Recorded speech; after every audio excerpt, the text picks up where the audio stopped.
All right, welcome back to the deep dive. Today we're going to be looking at something pretty fundamental to how our brains actually learn, um, especially when it comes to, getting a grip on science. This thing called inhibition. Yeah, this ability we have to hold back our impulses, Yeah. right? And sort of filter out the wrong information. It's a cognitive skill, really. Yeah, it is. And it's surprisingly, super important for how we grasp, really complex scientific ideas. Absolutely. And I think this is something that's really relevant to our listeners, as people who are really into learning, efficiently and thoroughly. You want to make sure you're getting that solid grasp of knowledge, right? Absolutely. So understanding this process, how it actually works in your brain, can give you some incredible insights Yeah. into making your learning even better, even more effective. Yeah, and honestly, just cutting through the noise, right? All that information overload. Yeah, exactly. So today we're really going to be diving into how your brain handles those really, really ingrained ideas. The ones that are stuck in there. Yeah, and sometimes completely wrong. Sometimes, yeah. But that you have from forever ago, right? Right. And then you encounter something new, Yeah. In the world of science. Where does your brain deal with that? Exactly. And to do this, we're lucky. We've got some great research to look at. Yeah, a ton. Yeah. So our main guide today is this review article. It's called Inhibition and Conceptual Learning in Science. Ooh, I like it. It was published in Educational Psychology Review in 2021. Okay, recent. Yeah, fairly, yeah. By Lucia Mason and Sonia Zaccoletti. Okay.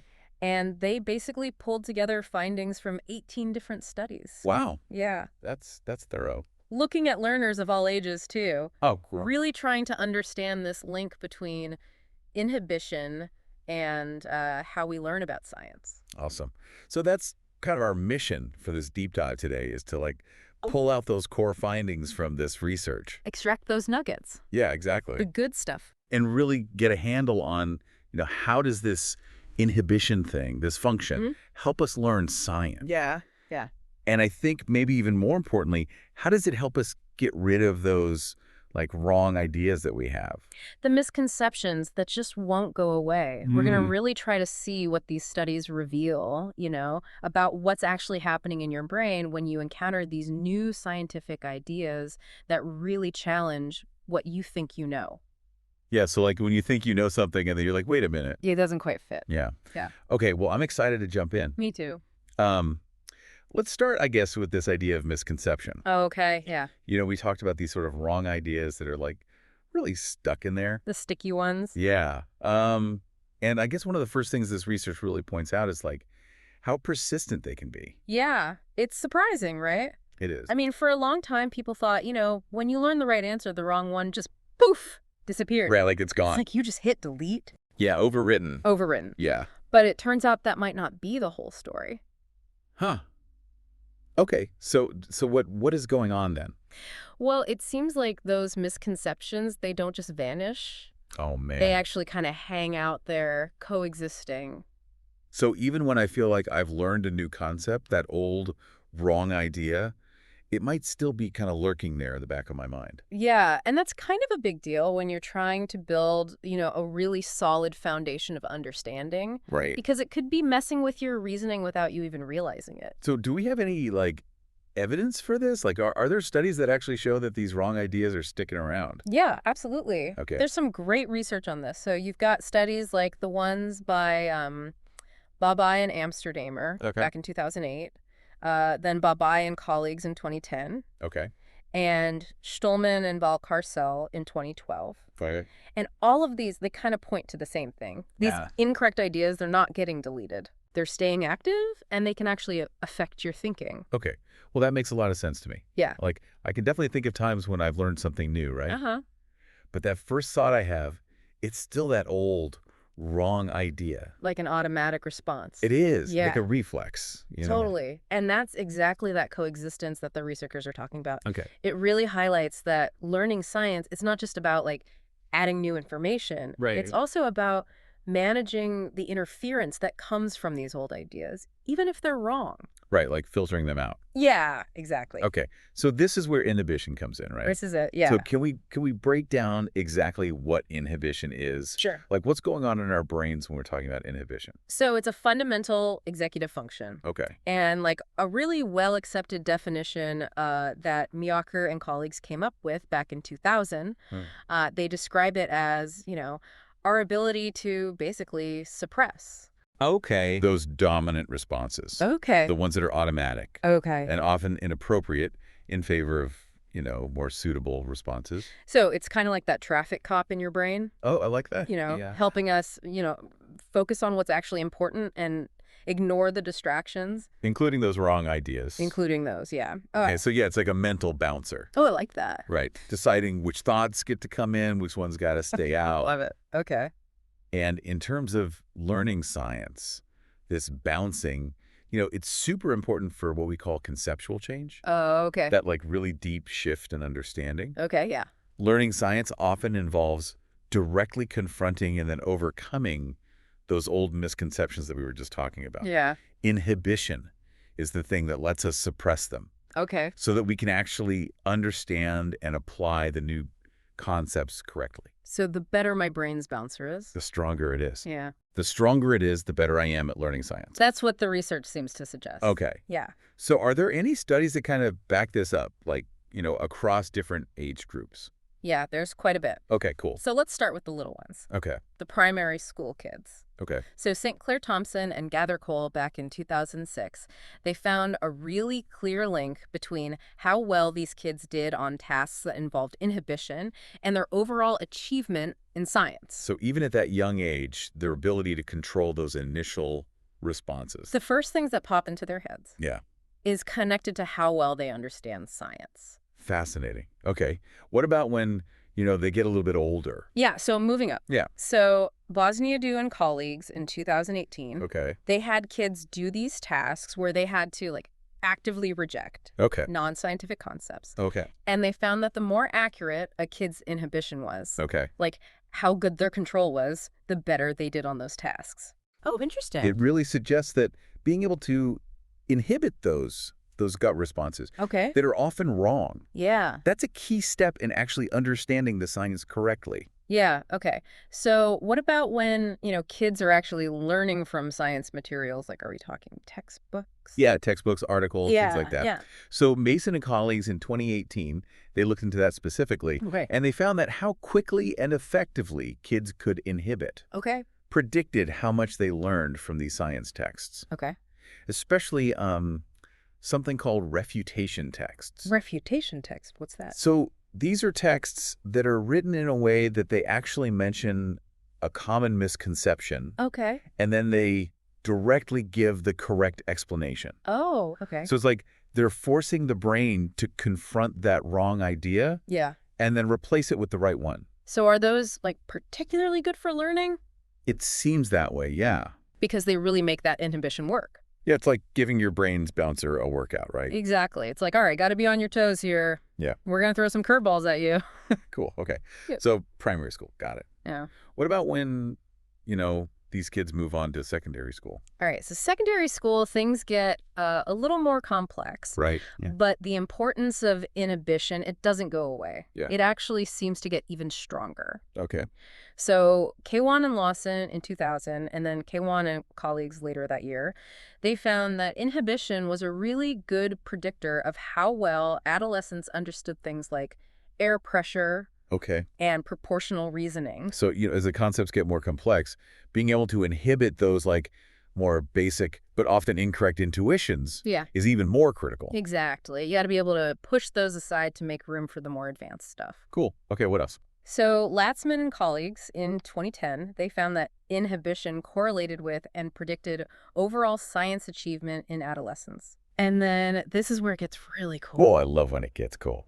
Alaire Duquette and colleagues, in 2019, they used neuroimaging, so actually looking at brain activity Wow. in these secondary school students. Okay. And they found that the parts of the brain associated with inhibition, they were more active Okay. in the students who were really good at science Oh, interesting. when they were looking at statements that contradicted common misconceptions. So their brains were working harder to suppress those wrong ideas. It seems that way, yeah. Wow, that's amazing. Isn't it? Yeah.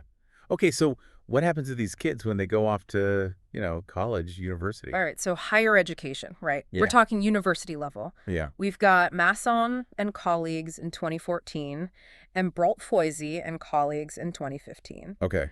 They both used fMRI Okay. to study the brains of science experts Okay. versus novices, So, while they looked at these scientific scenarios okay. that contradicted, those common misconceptions. In things like electricity, mechanics, those kind of fields. So these are students who are like, some of them are experts. Yeah, like really high level. Wow. Yeah. Okay. And what they found was really I think interesting. I'm on the edge of my seat.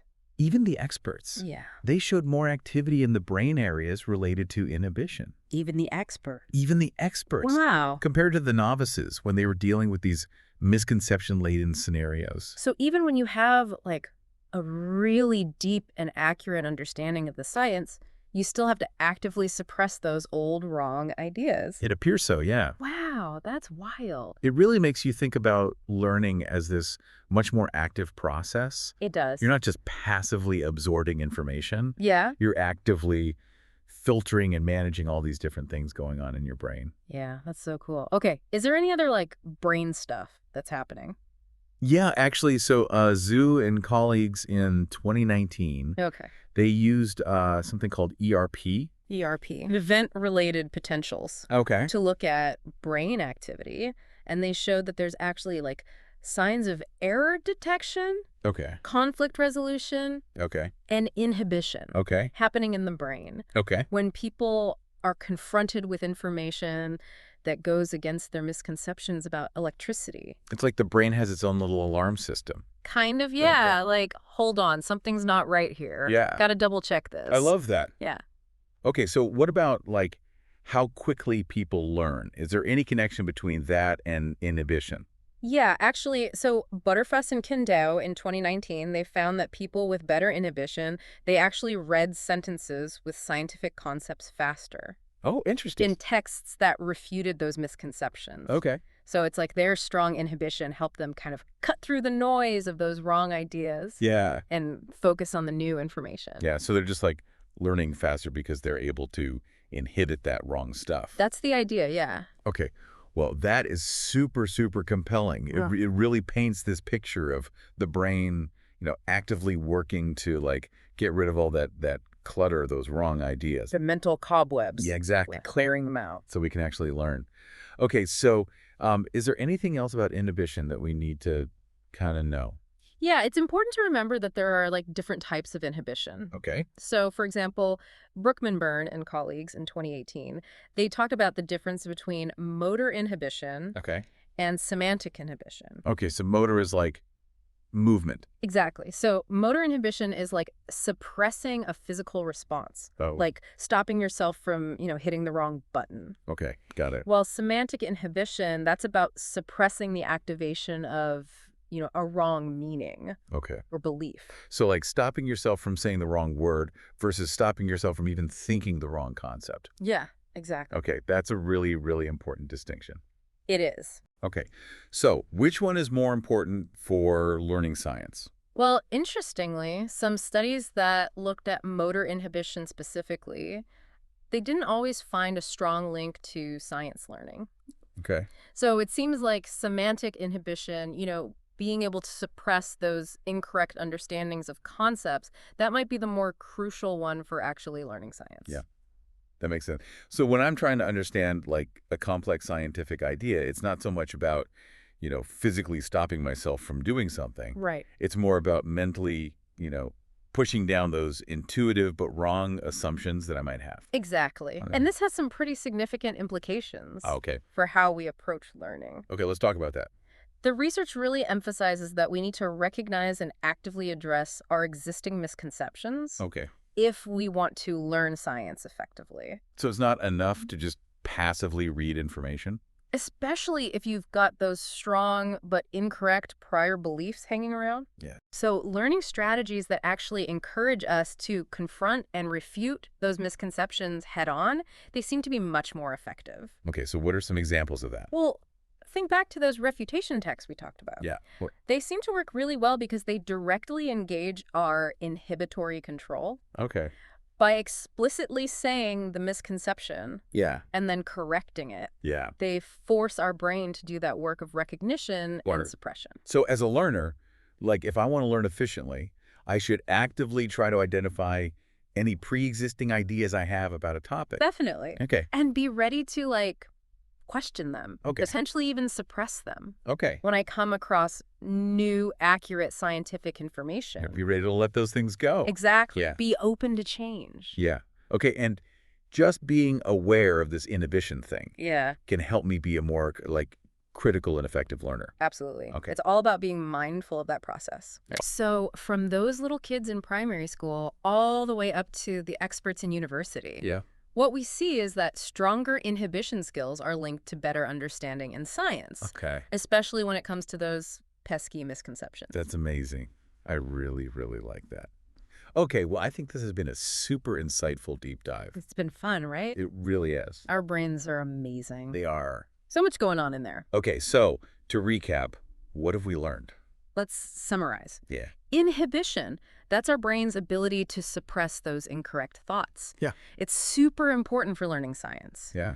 And those misconceptions we talked about, they tend to stick around. Yeah, they do. But inhibition helps us manage that conflict between the old ideas and the new, accurate information. I love that. It's like that's how we actually achieve, real understanding. Yeah, it's a process. Yeah. Okay, so I guess the big question for me, and I think for our listeners too, is knowing this, what can we do? What can you do, right? Yeah, what's a specific technique that I could try next time I'm learning something new? Okay, so think about this. What if you deliberately sought out information that contradicts what you already think you know? Ooh, that's interesting. Right. Okay. Almost like challenge yourself to find the opposite viewpoint. Okay, so if I think I understand something, Mhm. go and look for information that says, no, you're wrong. Exactly. Okay. It could help you identify those hidden assumptions you might have, Okay. and then you can consciously question them. Okay, yeah, that makes sense. It's like giving that brain bouncer some extra training. Exactly. Keep it sharp. Yeah, yeah. Okay, so maybe when I'm learning something new, Right. and I hit a point where it contradicts what I thought I knew, Yeah. instead of just, kind of glossing over it, Right. I should stop and really try to understand why my initial thought might be incorrect. Engage with that conflict. Yeah. Don't just passively accept the new information. Right. Dig deeper. Okay. Figure out why the old information was wrong. Okay, so actively questioning my assumptions and really working to understand why the new stuff is right. That's how you build that strong understanding. Yeah, I love that. Okay, well, I think we've only just scratched the surface here. We have. But this has been a really, really great start. There's so much more to explore in this area. Yeah. And all the research we talked about today, especially that review and educational psychology review, it's a treasure trove of information. Okay. So we encourage you to go check it out. Yeah. Dig deeper. Yeah. Learn more about conceptual change, executive functions, all that good stuff. Okay. And on that note, thanks for joining us for this deep dive. Thanks for listening. We'll see you next time. And until then, keep those mental filters sharp. Don't be afraid to challenge yourself. And don't be afraid to let go of those wrong ideas. Embrace the new. See ya.